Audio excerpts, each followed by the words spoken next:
Robi gəlib Sezarla Daisy'nin yanına. Təsəvvür edin dostlar, Robi 6 kiloqramdır cəmi.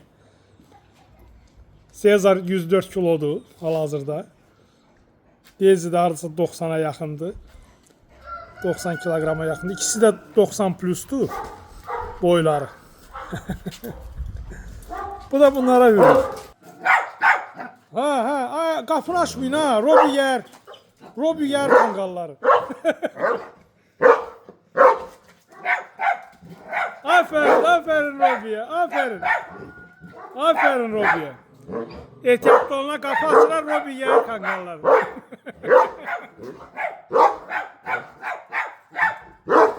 Aferin olsun. Beni görün eğlenir. Açın kapını parçalayayım onu. Sezar'ın Daisy'de de değil.